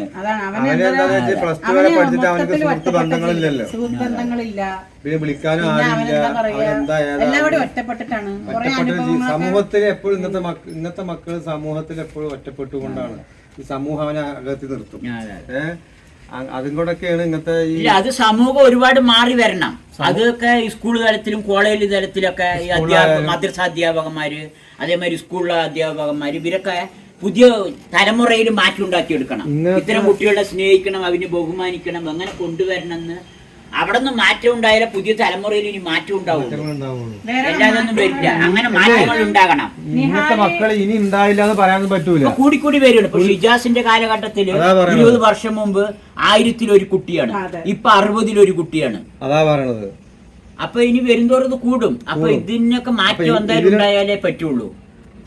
എല്ലാ സോഷ്യൽ വർക്ക് സാധാരണ വർക്ക് ചെയ്യുന്നവരും സ്കൂൾ തലത്തിലും എല്ലാവരും ഇത്തരം കുട്ടികളെ സ്നേഹിക്കാനും അന്വേഷിക്കാനും അംഗീകരിക്കാനും തയ്യാറായി വരണം. ഇവരിനെ വെറുതെ പൊട്ടൻ ചട്ടനാണ് പറഞ്ഞുകൊണ്ട് തള്ളി കളയാൻ പറ്റില്ല. അതാണ് ഈ സമൂഹം ഇത്തരം കുട്ടികൾക്ക് വിദ്യാഭ്യാസവും ജോലിയും കാര്യങ്ങളൊന്നും ഇല്ലാത്തത്. പൊട്ടൻ വിളിച്ചിട്ടുണ്ട്, ഓട്ടിസം വിളിച്ച് കളിയാക്കിയിട്ടുണ്ട്. അതൊക്കെ അവൻ എന്റെ അടുത്ത് വന്ന് പറയും. നമ്മൾക്ക് മാറ്റി കൊണ്ടുവന്നാലും ഒരു ലെവലിൽ കൊണ്ടുവരുമ്പോ അവരിനിങ്ങനെ അടിച്ച് വീഴ്ത്തുമ്പോ അവർക്ക് മാനസികമായിട്ട് പിന്നെയും താഴോട്ട് പോകുകയാണ്. നിഹാലിനോട് തന്നെ ചോദിക്കും ചിലപ്പോ. നിഹാലിനോട് ഇന്നത്തെ മക്കളിൽ അവർക്ക് എല്ലാവരും കഴിവുണ്ട്. നമ്മളെക്കാളും കഴിവ് പ്രത്യേകിച്ച് ഓരോരുത്തർക്കും ഓരോ കഴിവുണ്ട്. നമ്മൾ കണ്ടറിയണം. അത് അതായത് അവർക്ക് ചത്തൂടെന്ന് വരെ ചോദിക്കുന്ന ആൾക്കാരുണ്ട്. പഠിക്കാനും നീയൊക്കെ എന്തിനാ ജീവിക്കണേ? ചത്തൂടെ നിനക്ക്, നീ ഉണ്ടായിട്ട് എന്താ കാര്യം? അതിപ്പോ നമ്മുടെ സമൂഹത്തിൽ ചെറിയൊരു വിഭാഗം ആളുകൾ, മോശം ആൾക്കാർ എല്ലാ ഭാഗത്തും ഉണ്ട്. ചെറിയൊരു ഭാഗം ആളുകൾ അത്രയും മോശമുള്ളവരുണ്ടെങ്കിലും നല്ലൊരു ഭാഗം ആളുകൾ നല്ലവരുണ്ട്. ഇങ്ങനെയുള്ള ആളുകളെ സഹായിക്കാനും സപ്പോർട്ട് ചെയ്യാനും സ്നേഹിക്കാനും വിഭാഗം ആളുകളുണ്ട്. ഇതാണ് നമ്മൾ ഒരിക്കലും പറയാൻ. അതിന് ഏറ്റവും ഉദാഹരണമാണ് നിഹാലിന്റെ ആ ഒരു വീഡിയോ പോസ്റ്റ് ചെയ്തതും കബീർഖാനൊക്കെ അതിനൊക്കെ ഏറ്റവും വലിയ ഉദാഹരണമാണ്. അല്ല, നമ്മൾക്കെപ്പോഴും ഇങ്ങനെയുള്ള ഒരു സംഘബലമായി നിൽക്കുക തന്നെ ചെയ്യണം. ഇത്തരം കുട്ടികളുടെ രക്ഷിതാക്കൾ ഒരു സംഘബലമായി നിന്ന നമ്മുടെ ബന്ധുക്കളിനേക്കാളും കൂടുതൽ ഗുണം ഇത്തരം ആളുകളുടെ നമുക്ക് കിട്ടും. അത് നമുക്കറിയാം പരസ്പരം. ഇപ്പൊ നമ്മ സിജുവിനെ പറ്റി നമുക്കറിയാം, നിഹാലിനെ പറ്റി അങ്ങോട്ടും ഇങ്ങോട്ടും അറിയാൻ പറ്റും. അങ്ങനെ ഇത്തരം ആളുകൾ നമ്മൊരു ശക്തി, ഒരു കുടുംബം മാതിരി ആകണം. ഓട്ടിസം കുട്ടികളുടെ രക്ഷിതാക്കളും അവരുടെ മക്കളും ഒരു കുടുംബം മാതിരി, ഒരു ബന്ധുക്കളുടെ മാതിരി അവർ ജീവിക്കണം. കാരണം നമ്മുടെ മക്കൾ അറിയുന്നവരാണ് നമ്മുടെ ബന്ധുക്കൾ. പിന്നെന്താ നമുക്ക് അറിയാവുന്നത് നമുക്ക് ഷെയർ ചെയ്ത് മറ്റുള്ള അമ്മമാരും ഇപ്പൊ പണ്ടത്തെ മാതിരി ഇപ്പൊ ഗ്രൂപ്പുകളൊക്കെ നിറയുണ്ടല്ലോ. ഗ്രൂപ്പുകളൊക്കെ നിറയുള്ളത് കൊണ്ട് നല്ല സഹായങ്ങള് സപ്പോർട്ടും കിട്ടും നമുക്ക്. പണ്ടത്തെ കാലം മാതിരിയല്ലോ, ഒരുപാട് മാറ്റങ്ങൾ ഉണ്ടായിട്ടുണ്ട്. അങ്ങനെ ഗ്രൂപ്പുകളുള്ളതൊക്കെ നല്ലതാണ്. മറ്റുള്ളവർക്ക് അറിവായി പ്രചോദനമാകും. ഇതൊന്നും പുറത്തു പറയാണ്ട് പൂത്തി വെച്ചുകൊണ്ട് പറ്റില്ല. പുതിയ തലമുറകൾക്ക് ഇതിനെ പറ്റി അറിവുണ്ടായിരിക്കണം. എന്നാലും അതിന്റെ കുട്ടികളെ മാറ്റിയെടുക്കാൻ ചെയ്ത് മുന്നോട്ട് കൊണ്ടുപോകാനുള്ളൊരു അഭിമാനക്കുറവെന്ന് വിചാരിച്ച കാര്യമില്ല. നമ്മളിതൊക്കെ നേരിട്ടേ പറ്റുള്ളൂ. എന്ത് വന്നാലും ഇപ്പൊ നമ്മ ഒരു ക്യാൻസർ വന്നു കഴിഞ്ഞാൽ നമ്മൾ നേരിടണ്ടേ, ഒരു കൈ മുറിഞ്ഞു കഴിഞ്ഞാൽ നേരിടണ്ടേ. നമ്മ ബുദ്ധിയുണ്ട് പണ്ട് കാര്യം. ഒരു വണ്ടി പോയി ഒരു ഇടി ഇടിച്ചാൽ മതി, അല്ലെങ്കിൽ എന്തെങ്കിലും ഒന്ന് ആയാൽ മതി. നമ്മുടെ ബുദ്ധി പോകാൻ വലിയ പണിയൊന്നും വരുന്ന ഇരട്ടി വീണാൽ മതി. നമ്മ ഈ ലെവലിലേക്ക് ആകാൻ വലിയ പണിയൊന്നുമില്ല. എല്ലാം തലച്ചോറിന്റെ ഉള്ളിലൊക്കെ കിടക്കുന്നത്. അതെല്ലാരും മനസ്സിലാക്കണം. അല്ലാണ്ട് ബുദ്ധി ആരും കുത്തുകയൊന്നുമില്ല. അല്ലെങ്കിൽ കറക്റ്റായിട്ട് ഒരുത്തും ചീത്ത പറഞ്ഞാൽ മതി, അതിന്റെ ബുദ്ധി പാഴായി പോകും. അത്ര മതി. കറക്റ്റായിട്ട് മനസ്സിനെ കൊള്ളുന്ന മാതിരി ഒരുത്തും വേദനിപ്പിച്ചാൽ മതി. ബുദ്ധി പോകാൻ വലിയ പണിയൊന്നുമില്ല. നിങ്ങൾ നിഹാലിന് അടുക്കളയിലും വീട്ടിലൂടെയൊക്കെ കുറെ ട്രെയിനിങ് കൊടുത്തു പറഞ്ഞിട്ടുണ്ടായിരുന്നു. അതെങ്ങനെയാണ് ചെയ്തത്? നിഹാലിന് അടുക്കളയില് നമ്മൾ എടുക്കുമ്പോ നിഹാലിന് ഹൈപ്പർ ആക്ടിവിറ്റിയാണ്. അപ്പൊ എങ്ങനെ എടുത്താലും നിഹാൽ ഓടും. അപ്പൊ നിഹാലിന്റെ ഓട്ടം കുറക്കാൻ വേണ്ടിട്ട് ഞാൻ ആദ്യം നിഹാലിന്റെ 2 കൈയും 2 കാലും പിടിക്കും, എന്നിട്ട് ഒക്കത്തിരുത്തും. ഈ ഒക്കത്തിരുത്തുമ്പോ ഒരു 4-5 വയസ്സിലൊക്കെയാണ് ആ സമയം. അപ്പൊ അധിക സമയം ഒക്കത്തിരുത്തിയിട്ട് അടുക്കളയിൽ ഞാൻ ചോറ് വെക്കുകയാണെങ്കിൽ അരി എടുക്കുമ്പോ നിഹാലിന് ഒക്കത്തിരുത്തുന്നത് അരിയാണ്. അത് ലൗഡായിട്ടാണ് നമ്മൾ പറയണത്. ഇത് അരിയാണ്, ഇത് പച്ചക്കറിയാണ്, ഇത് തക്കാളിയാണ്, ഇത് പച്ചമുളകാണ്, ഉള്ളിയാണ്. ഇതൊക്കെ നമ്മൾ അടുക്കളയിൽ ഇരുത്തിയിട്ട് തന്നെ അവനക്ക് നമ്മൾ പറഞ്ഞു കൊടുക്കും. ഒക്കെ ചെവി തന്നെ പറഞ്ഞു കൊടുക്കും. പിന്നെ നമ്മൾ പല്ല് തേക്കാന് നമ്മൾ ഒക്കത്തിരുത്തുമ്പോ നമ്മൾ സാധാരണ നിലത്തിരുത്തിയവർക്ക് പല്ല് തേക്കാൻ അറിയില്ല. അപ്പൊ നമ്മൾ എടുത്തിട്ട് ഒക്കത്തിരുത്തിട്ട് നമ്മൾ തന്നെ പല്ല് തേക്കുമ്പോ നിഹാലിന്റെ കയ്യിൽ ബ്രഷ് കൊടുത്തിട്ട് നിഹാലിനോട് പറയും, നിഹാലെ നീ പല്ല് തേക്ക്, ഉമ്മ പല്ല് തേക്കണു, നീ പല്ല് തേക്ക്. കാട്ടി ഒരു പച്ചക്കറി എടുക്കുമ്പോ ആ പച്ചക്കറിക്ക് ഒരു കഥ ഉണ്ടാക്കും. അപ്പൊ തക്കാളി എടുക്കുമ്പോ തക്കാളി ഭയങ്കര ദുഷ്ടനാണ്, നമ്മള് തക്കാളി നമ്മൾ അടിച്ചു കൊല്ലണം. അങ്ങനെയൊക്കെ പണ്ട് തക്കാളി, മുരിങ്ങക്കായി. ഇപ്പൊ മീനൊക്കെ മുളക് തേക്കുകയാണെങ്കിൽ ഈ മീന് ഭയങ്കര ദുഷ്ടനാണ്.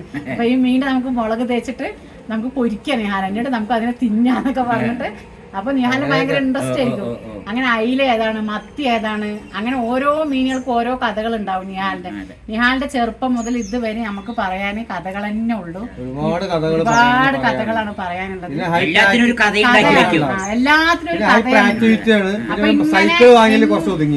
പിന്നെ സൈക്കിളാണ് അവന്റെ കുറച്ചും കൂടി ഒരു ഹൈപ്പർ. ആദ്യം വീട്ടിൻ്റെ ഉള്ളിൽ തന്നെ ചവിട്ടി, പിന്നെ വീട്ടിൽ നിന്ന് അത് ഞാൻ ഗ്രൗണ്ടിലോട്ട് മാറ്റിയപ്പോൾ ഞാൻ എപ്പോഴും പറയും, അത് അപ്പുറത്ത് ആള് വരും, ഇപ്പുറത്ത് ആള് വരും, നിഹാലെ ഇവരിനടിക്കും. അങ്ങനെ കുറേ വട്ടം നമ്മളിങ്ങനെ ആവർത്തിച്ച് പറയുമ്പോൾ നിഹാലിന് അത് ചെവിയിൽ ലൗഡായിട്ട് എന്തും പറയുമ്പോൾ ലൗഡായിട്ട് തന്നെ പറയണം. മെല്ലെ പറഞ്ഞ അവർ കേൾക്കില്ല, ശ്രദ്ധിക്കില്ല, ശ്രദ്ധ ഉണ്ടാവില്ല. അതിലൊന്നും നമ്മൾ ആരും വിഷമിച്ചിട്ട് കാര്യമില്ല. അതിന്റെ അവസ്ഥയാണ്. അതൊക്കെ നമ്മൾ മെല്ലെ മെല്ലെ മെല്ലെ മെല്ലെ ഓരോ കൊല്ലം കഴിയുന്തോറും നിഹാലിന് നമ്മൾ എത്രത്തോണ്ട് ചെയ്തിട്ടുണ്ടോ, ട്രെയിനിങ് ചെയ്തിട്ടുണ്ടോ, അതിനുള്ള പുരോഗതിയൊക്കെ നിഹാലിന്റെ ജീവിതത്തിൽ എനിക്ക് കിട്ടിയിട്ടുണ്ട്. ഇന്ന് നിഹാൽ ഇവിടെ നിൽക്കുമ്പോൾ ഒരു ഡ്രൈവിംഗ് സ്കൂളിൽ ഡ്രൈവിംഗ് 13 വയസ്സിൽ ഞാൻ അവനെ ഡ്രൈവിങ്ങിന് ഫസ്റ്റ് ആദ്യമായിട്ട് അവനോട് ഡ്രൈവിങ്ങിന്റെ ഒരു ഇത് പറയുമ്പോൾ ഞങ്ങൾ മലമ്പുഴയിൽ പോയി നിൽക്കുന്ന സമയത്താണ് ഡ്രൈവിങ്ങിനെ കുറിച്ചിട്ട് അവൻ പറയുന്നത്. അപ്പോൾ ഞങ്ങളുടെ അന്ന് ചെറിയൊരു വണ്ടി ഉണ്ടായിരുന്നു. അപ്പോൾ അവൻ്റെ ഉപ്പാനോട് അവൻ എന്നോട് ചോദിച്ചു, ഉപ്പാനോട് ചോദിക്കാൻ പേടി. അപ്പോൾ എന്നോട് ഓടി വന്ന് ചോദിച്ചു, എനിക്കൊന്ന് ഡ്രൈവ് ചെയ്യാൻ തരുമോ അമ്മ ചോദിച്ചപ്പോൾ നമ്മൾ നിനക്കോ ഡ്രൈവ് ചോദിച്ചപ്പോൾ ഞാൻ ചെയ്യും പറഞ്ഞു. അപ്പോൾ ഞാൻ ഇവൻ്റെ ഉപ്പാനോട് പറഞ്ഞു, നിഹാൽ ഡ്രൈവ് ചെയ്യുന്ന പറയണം, നമുക്കൊന്ന് കൊടുത്തു നോക്കാൻ പറഞ്ഞു. അങ്ങനെ ഞങ്ങൾ നിഹാലിൻ്റെ ഉപ്പാക്ക് ആദ്യം ഒരു പേടിയൊക്കെ ഉണ്ടായിരുന്നു. പക്ഷെ എന്നാലും ഞങ്ങൾ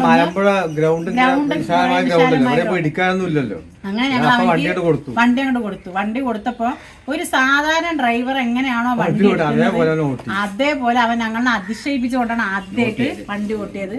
അതെനിക്ക് ഇന്നും മറക്കാൻ പറ്റില്ല. പക്ഷെ അപ്പൊ അന്ന് എനിക്ക് മനസ്സിലായി എനിക്ക് ഡ്രൈവിങ്ങിനോട് ഭയങ്കര സ്കില്ലാണെന്നുള്ളത് അന്ന് എനിക്ക് മനസ്സിലായി. അപ്പൊ അന്ന് മുതൽ ഞാൻ ഇവനെ ഡ്രൈവിംഗ് കൂടുതൽ എങ്ങനെ മെച്ചപ്പെടുത്തിയെടുക്കാൻ പറ്റും അതൊക്കെ ഞാൻ അവനെ പരിശീലിപ്പിച്ചു. ഒരു 18 വയസ്സ് കഴിഞ്ഞതും ഞാൻ ഒരുപാട് ഡ്രൈവിംഗ് സ്കൂളിൽ പോയിട്ട് ഇവന്റെ കാര്യങ്ങളൊക്കെ പറഞ്ഞപ്പോൾ അവനൊന്നും കൂട്ടാക്കിയില്ല. അങ്ങനെ നിഹാലിനെ എന്നെ അറിയുന്ന ഒരു അടുത്തൊരു ഫ്രണ്ട് ഉണ്ട്. അപ്പോൾ അവളുടെ വീട്ടിൽ പോയിട്ട് ഞാൻ നിഹാലിന്റെ കാര്യങ്ങൾ ഇങ്ങനെയാണെന്നൊക്കെ പറഞ്ഞപ്പോൾ അവൾ എന്നോട് ചോദിച്ചു, ലേണേഴ്സ് എഴുതാനും പഠിപ്പിക്കാനൊക്കെ അറിയോ, പഠിപ്പിക്കുമോ എന്നൊക്കെ ചോദിച്ചപ്പോൾ നമ്പർ ഞാൻ പഠിപ്പിക്കാം, ഇത്രയും റിസ്ക് എടുത്തില്ലേ, പിന്നെ അതൊന്നും അല്ലല്ലോ. അപ്പോൾ അങ്ങനെ ഞാൻ ലേണേഴ്സ് പഠിപ്പിച്ചു, അവനെ പഠിപ്പിച്ചെടുത്തു, ലേണേഴ്സ് എഴുതിപ്പിച്ചു. അവന് ഫസ്റ്റ് ഡ്രൈവിംഗ് ലൈസൻസിന് പോയപ്പോൾ എനിക്ക് പോകാൻ പറ്റിയില്ല. അപ്പോൾ അന്ന് അവൻ തോറ്റിട്ട് വന്നു. അന്ന് അവൻ തോറ്റിട്ട് വന്നിട്ട് ഭയങ്കര കരച്ചിലായിരുന്നു. ഞാൻ പൊട്ടനല്ലേ, എനിക്കാരും ലൈസൻസ് തരില്ല, ഞാൻ ഇങ്ങനെ ഇരിക്കും, അങ്ങനെ ഇങ്ങനെ എന്നൊക്കെ പറഞ്ഞു. അപ്പോൾ ഞാൻ പറഞ്ഞു, അങ്ങനെയൊന്നുമില്ല നിഹാലെ, ഉമ്മ എന്നെ സമാധാനിപ്പിച്ചു. ഉമ്മ എന്നെ ലൈസൻസ് എടുത്തത് 15 പ്രാവശ്യം എഴുതിയിട്ടാണ്. 15 പ്രാവശ്യം എടുത്തിട്ടൊക്കെയാണ് ഞാൻ ലൈസൻസ് എടുത്തത്. നീ സമാധാനപ്പെടും, ഞാനില്ലേ നിനക്ക് എന്നൊക്കെ പറഞ്ഞിട്ട് അവനെ ആശ്വസിപ്പിച്ചു. പിന്നെ പിറ്റത്തെ പ്രാവശ്യം ലൈസൻസ് ഇടുമ്പോൾ ഞാൻ ഒപ്പം പോയി ഞാൻ അതിൻ്റെ മെത്തേഡൊക്കെ രാവിലെ തന്നെ അവനെ പഠിപ്പിച്ചു. അവനൊരൊറ്റ പ്രാവശ്യം കൊണ്ട് തന്നെ ലൈസൻസ് ഒക്കെ കിട്ടി. സന്തോഷമായി അവനക്ക്. അങ്ങനെ അവനക്ക് ലൈസൻസ് കിട്ടി. അവൻ്റെ ജീവിതത്തിൽ എന്താ പറയുക, അവൻ്റെ ജീവിതത്തിൽ ഒരു 10-20 വയസ്സായ കുട്ടിക്ക് എന്തൊക്കെ നമുക്ക് ചെയ്യാൻ പറ്റുന്നുണ്ട് അതൊക്കെ ചെയ്തു കൊടുക്കാൻ പറ്റിയിട്ടുണ്ട്. ഇങ്ങനെയൊക്കെ ആണെങ്കിൽ നിഹാലിൽ ചെറിയ കുറവുകൾ ഇപ്പോഴും ഉണ്ട്.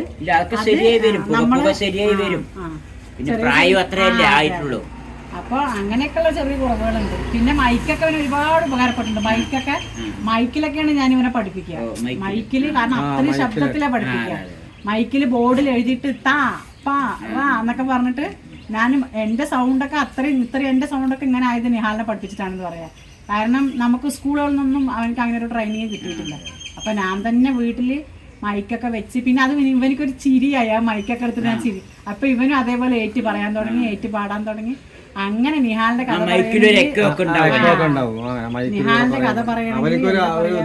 പിന്നെ നിഹാല് കുക്കിങ്ങിന് പാത്രം കഴുകാൻ അങ്ങനെ നിഹാല് അടിക്കും, തുടക്കും, പാത്രം കഴുകും.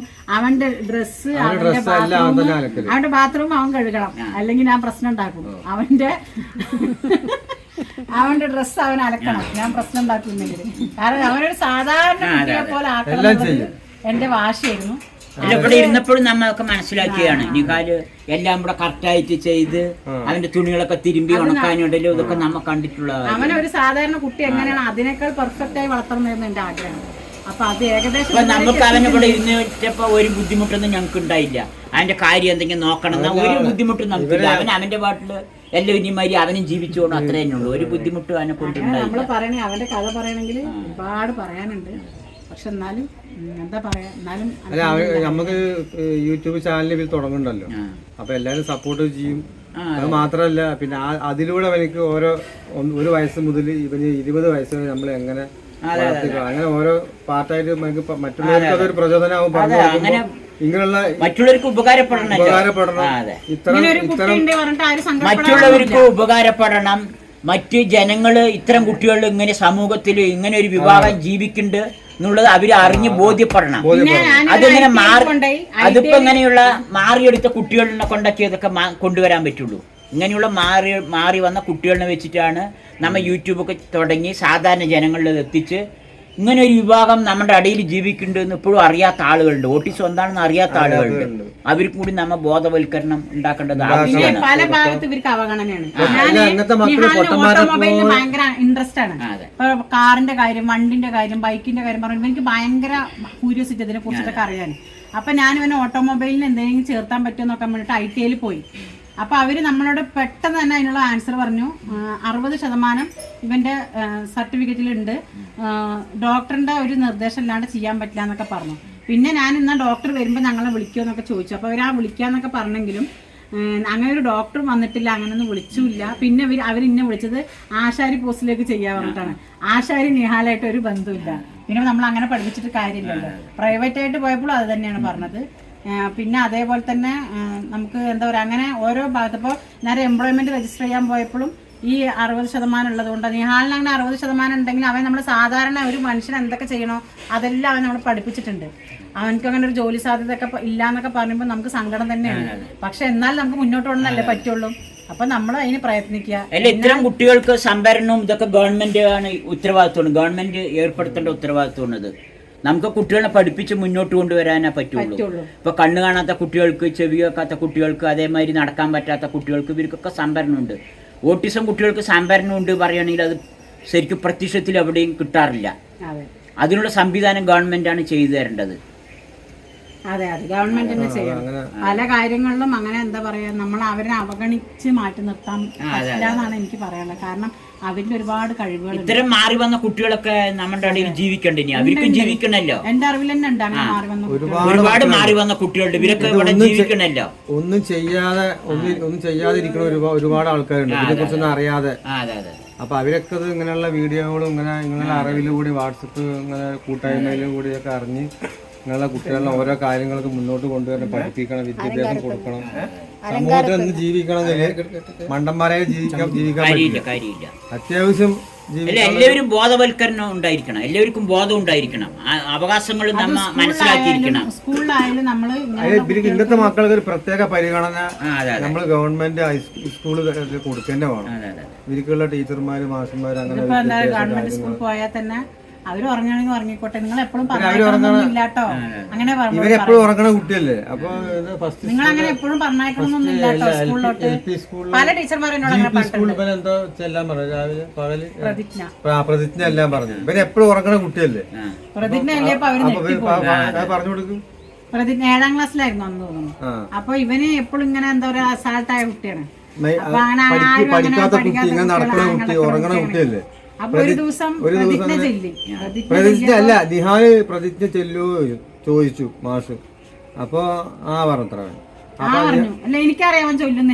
നിഹാൽ. അപ്പൊ അവരെല്ലാം അത്ഭുതപ്പെട്ടു എന്ന് പറഞ്ഞു. കാരണം ഇങ്ങനെ നടക്കുന്ന ഫുള്ള് കറക്റ്റ് എല്ലാ കുട്ടികളും ചെല്ലുന്നത് പോലെ കറക്റ്റ് ആയിട്ട്. അപ്പൊ അത് അവരുടെ ഉള്ളിലൊരു എന്തും പഠിക്കാനുള്ള ഒരു മനസ്സുണ്ട്. അത് നമ്മൾ കണ്ടെത്തണം എന്നാ പറയണത്. അതേപോലെ ഇവർക്ക് ഒരുപാട് കഴിവുള്ള കുട്ടികളുണ്ട്. ഒരുപാട് കഴിവുള്ള കുട്ടികളുണ്ട്. കഴിവിന്റെ അപ്പുറവും കഴിവുള്ളവരുണ്ട്. സാധാരണയും വെച്ച് കഴിവുള്ളവരുണ്ട്. അത് മാത്രല്ല പക്ഷെ എന്തുണ്ടെങ്കിലും ഇവിടെ നമ്മുടെ സമൂഹത്തിൽ ഇവരിനെ 2ാം തരം ആൾക്കാരായിട്ട് കാണുന്നത്. രണ്ടാം തരം ആയിട്ടാണ് എല്ലാവരും കാണുന്നത്. അതൊക്കെ നന്നായി മാറി വരണം. ജനിക്കണം, നല്ല ബുദ്ധിയുള്ള ജനിക്കണം. അങ്ങനത്തെ വേർഡുകളൊക്കെ പറയുമ്പോ പഠിച്ചാൽ ഞങ്ങൾക്ക് ജോലിയില്ല, പഠിക്കാത്ത നിങ്ങൾക്കണ്ട ജോലി. പിന്നെ മാത്രം ഇങ്ങനെയൊക്കെ പറയുമ്പോ ഇവൻ വീട്ടിൽ വന്നതൊക്കെ പറയും, അങ്ങനെ പറഞ്ഞു. അപ്പൊ നമ്മളവനെ സമാധാനിപ്പിക്കും, പറഞ്ഞിട്ടെ അതൊന്നും വിഷയാക്കണം, എന്നെ അങ്ങനെ പറഞ്ഞിട്ടുണ്ട് പറയും. അപ്പൊ അവൻ ചോദിക്കാൻ ഉപ്പാനെ പറഞ്ഞിട്ടുണ്ട് അങ്ങനെ, ഉമ്മാനെ പറഞ്ഞിട്ടുണ്ട് അങ്ങനെ, പിന്നെ എന്നെ എത്ര പറഞ്ഞിട്ടുണ്ട് ആൾക്കാർ, എന്റെ കൂടെ പഠിക്കുന്ന ടീച്ചർമാരെ നമ്മളെ പറഞ്ഞിട്ടുണ്ട്, മാഷന്മാർ അങ്ങനെയൊക്കെ പറയും. അല്ലാണ്ട് സമൂഹത്തിൽ അങ്ങനെയൊക്കെ ഉണ്ടാവുക അതൊന്നും നമ്മൾ ഉൾക്കൊള്ളാൻ പാടില്ല. ഇതേ കേൾക്കുക, ഇതേ വിടുക, അങ്ങനെ പറഞ്ഞു കൊടുക്കണം. അങ്ങനെ നമ്മൾ സിമ്പിളായിട്ട് അസാൾട്ടായിരിക്കും അങ്ങനെയൊക്കെ ആണെങ്കിലും അങ്ങനെയുള്ള കുട്ടികളെ നമ്മൾ വന്ന വഴിയിൽ നമ്മളുടെ പോലത്തെ എന്താ പറയുക, നമ്മളെ പോലെ ആയിരിക്കില്ല എല്ലാ പേരൻസും. പിന്നെ ചിലവർക്ക് ഇതൊരു ശരിയാകും, ചിലർ കുട്ടികളെ പുറത്ത് വിടാണ്ടാവും. അങ്ങനെയൊക്കെയാണ് ഇങ്ങനെയുള്ള മക്കൾ ഉള്ളിലായി പോണത്. അപ്പോൾ വീഡിയോ ഇഷ്ടമായാൽ എല്ലാവരും ലൈക്ക് ചെയ്യുക, സബ്സ്ക്രൈബ് ചെയ്യാത്തവർ സബ്സ്ക്രൈബ് ചെയ്യുക, ഷെയർ ചെയ്യുക. പരമാവധി എല്ലാവർക്കും ഷെയർ ചെയ്ത് വീഡിയോ എല്ലാവരിലും എത്തിക്കുക. Thank you.